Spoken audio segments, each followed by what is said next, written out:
Chapter 22. Then Joshua summoned the Reubenites, the Gadites, and the half-tribe of Manasseh, and said to them, You have done all that Moses the servant of the Lord commanded, and you have obeyed me in everything I commanded. For a long time now, to this very day, you have not deserted your fellow Israelites, but have carried out the mission the Lord your God gave you. Now that the Lord your God has given them rest as he promised, return to your homes in the land that Moses, the servant of the Lord, gave you on the other side of the Jordan. But be very careful to keep the commandment and the law that Moses, the servant of the Lord, gave you, to love the Lord your God, to walk in obedience to him, to keep his commands, to hold fast to him and to serve him with all your heart and with all your soul. Then Joshua blessed them and sent them away, and they went to their homes. To the half-tribe of Manasseh Moses had given land in Bashan, and to the other half of the tribe Joshua gave land on the west side of the Jordan, along with their fellow Israelites. When Joshua sent them home, he blessed them, saying, Return to your homes with your great wealth, with large herds of livestock, with silver, gold, bronze, and iron, and a great quantity of clothing, and divide the plunder from your enemies with your fellow Israelites. So the Reubenites, the Gadites, and the half-tribe of Manasseh left the Israelites at Shiloh in Canaan to return to Gilead, their own land, which they had acquired in accordance with the command of the Lord through Moses. When they came to Galiloth, near the Jordan in the land of Canaan, the Reubenites, the Gadites, and the half-tribe of Manasseh built an imposing altar there by the Jordan. And when the Israelites heard that they had built the altar on the border of Canaan at Galiloth, near the Jordan on the Israelite side, the whole assembly of Israel gathered at Shiloh to go to war against them. So the Israelites sent Phinehas, son of Eleazar the priest, to the land of Gilead, to Reuben, Gad, and the half-tribe of Manasseh. With him they sent 10 of the chief men, one from each of the tribes of Israel, each the head of a family division among the Israelite clans. When they went to Gilead, to Reuben, Gad, and the half-tribe of Manasseh, they said to them, The whole assembly of the Lord says, How could you break faith with the God of Israel like this? How could you turn away from the Lord and build yourselves an altar in rebellion against him now? Was not the sin of Peor enough for us? Up to this very day we have not cleansed ourselves from that sin, even though a plague fell on the community of the Lord. And are you now turning away from the Lord? If you rebel against the Lord today, tomorrow he will be angry with the whole community of Israel. If the land you possess is defiled, come over to the Lord's land, where the Lord's tabernacle stands, and share the land with us. But do not rebel against the Lord or against us by building an altar for yourselves, other than the altar of the Lord our God. When Achan son of Zerah was unfaithful in regard to the devoted things, did not wrath come on the whole community of Israel? He was not the only one who died for his sin. Then Reuben, Gad, and the half-tribe of Manasseh replied to the heads of the clans of Israel, The mighty one, God the Lord. The mighty one, God the Lord. He knows, and let Israel know. If this has been in rebellion or disobedience to the Lord, do not spare us this day. If we have built our own altar to turn away from the Lord, and to offer burnt offerings and grain offerings, or to sacrifice fellowship offerings on it, may the Lord himself call us to account. No, we did it for fear that someday your descendants might say to ours, What do you have to do with the Lord, the God of Israel? The Lord has made the Jordan a boundary between us and you. You Reubenites and Gadites, you have no share in the Lord, so your descendants might cause ours to stop fearing the Lord. That is why we said, Let us get ready and build an altar, but not for burnt offerings or sacrifices. On the contrary, it is to be a witness between us and you and the generations that follow, that we will worship the Lord at his sanctuary with our burnt offerings, sacrifices, and fellowship offerings. Then in the future your descendants will not be able to say to ours, You have no share in the Lord. And we said, If they ever say this to us, or to our descendants, we will answer, Look at the replica of the Lord's altar, which our ancestors built, not for burnt offerings and sacrifices, but as a witness between us and you. Far be it from us to rebel against the Lord and turn away from Him today by building an altar for burnt offerings, grain offerings, and sacrifices, other than the altar of the Lord our God that stands before His tabernacle. When Phinehas the priest and the leaders of the community, the heads of the clans of the Israelites, heard what Reuben, Gad, and Manasseh had to say, they were pleased. And Phinehas, son of Eleazar the priest, said to Reuben, Gad, and Manasseh, Today we know that the Lord is with us, because you have not been unfaithful to the Lord in this matter. Now you have rescued the Israelites from the Lord's hand. Then Phinehas, son of Eleazar the priest, and the leaders returned to Canaan from their meeting with the Reubenites and Gadites in Gilead, and reported to the Israelites. They were glad to hear the report and praised God. And they talked no more about going to war against them to devastate the country where the Reubenites and the Gadites lived.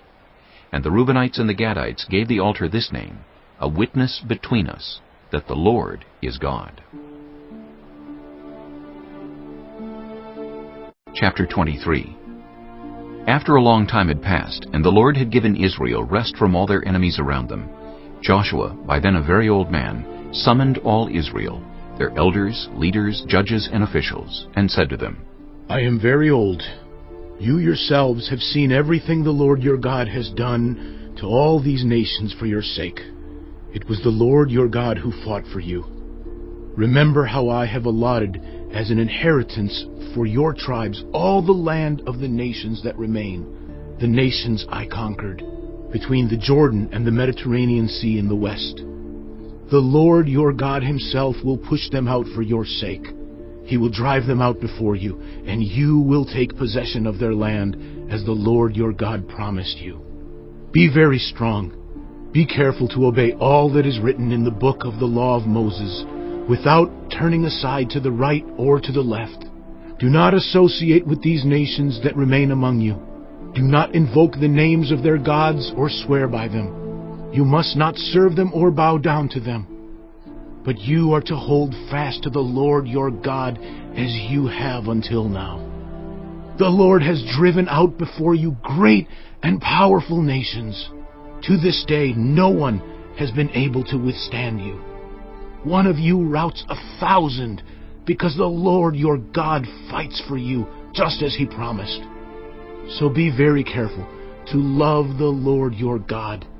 But if you turn away and ally yourselves with the survivors of these nations that remain among you, and if you intermarry with them and associate with them, then you may be sure that the Lord your God will no longer drive out these nations before you.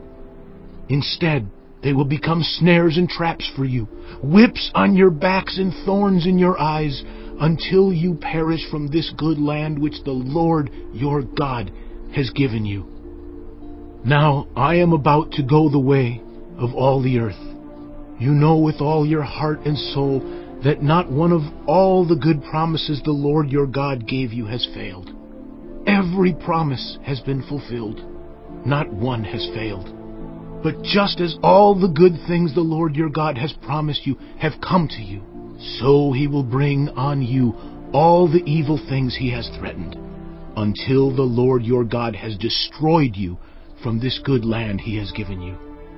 If you violate the covenant of the Lord your God, which He commanded you, and go and serve other gods and bow down to them, the Lord's anger will burn against you, and you will quickly perish from the good land He has given you. Chapter 24.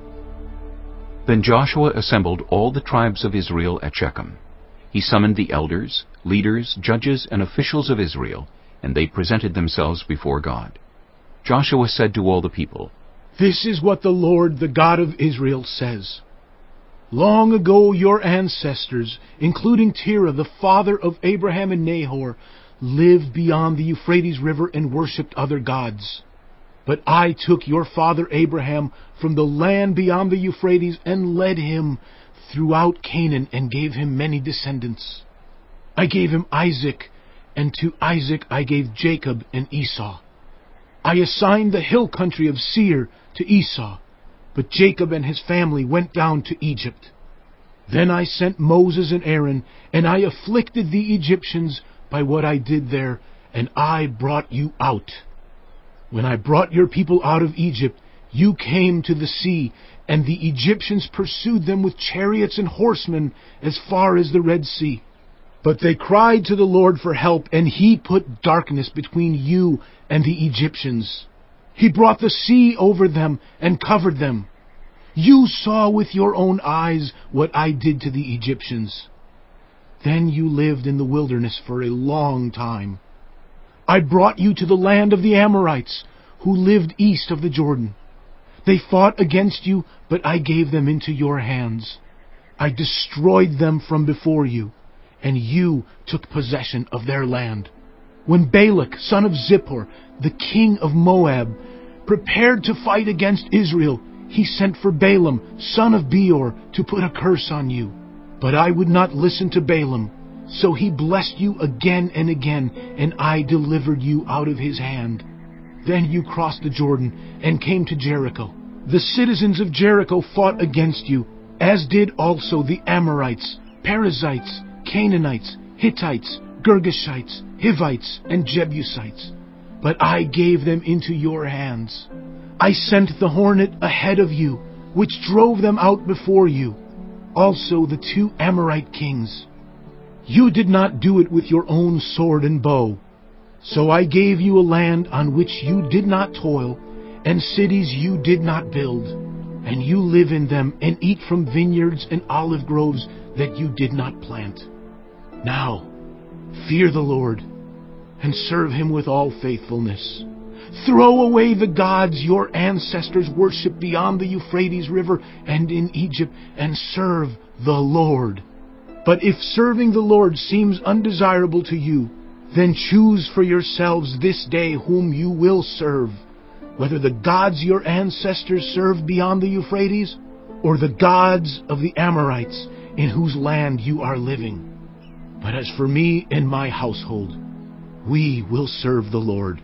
Then the people answered, Far be it from us to forsake the Lord to serve other gods. It was the Lord our God Himself who brought us and our parents up out of Egypt, from that land of slavery, and performed those great signs before our eyes. He protected us on our entire journey and among all the nations through which we traveled. And the Lord drove out before us all the nations, including the Amorites, who lived in the land. We too will serve the Lord, because He is our God. Joshua said to the people, You are not able to serve the Lord. He is a holy God. He is a jealous God. He will not forgive your rebellion and your sins. If you forsake the Lord and serve foreign gods, He will turn and bring disaster on you and make an end of you, after He has been good to you. But the people said to Joshua, No, we will serve the Lord. Then Joshua said, You are witnesses against yourselves that you have chosen to serve the Lord. Yes, we are witnesses. They replied. Now then, said Joshua, throw away the foreign gods that are among you, and yield your hearts to the Lord, the God of Israel. And the people said to Joshua, We will serve the Lord our God and obey Him. On that day Joshua made a covenant for the people, and there at Shechem he reaffirmed for them decrees and laws. And Joshua recorded these things in the book of the law of God. Then he took a large stone and set it up there under the oak near the holy place of the Lord. See, he said to all the people, this stone will be a witness against us. It has heard all the words the Lord has said to us. It will be a witness against you if you are untrue to your God. Then Joshua dismissed the people, each to their own inheritance. After these things, Joshua son of Nun, the servant of the Lord, died at the age of 110. And they buried him in the land of his inheritance, at Timnath-Serah, in the hill country of Ephraim, north of Mount Gaash. Israel served the Lord throughout the lifetime of Joshua and of the elders who outlived him, and who had experienced everything the Lord had done for Israel. And Joseph's bones, which the Israelites had brought up from Egypt, were buried at Shechem in the tract of land that Jacob bought for 100 pieces of silver from the sons of Hamor, the father of Shechem. This became the inheritance of Joseph's descendants. And Eleazar son of Aaron died, and was buried at Gibeah, which had been allotted to his son Phinehas in the hill country of Ephraim.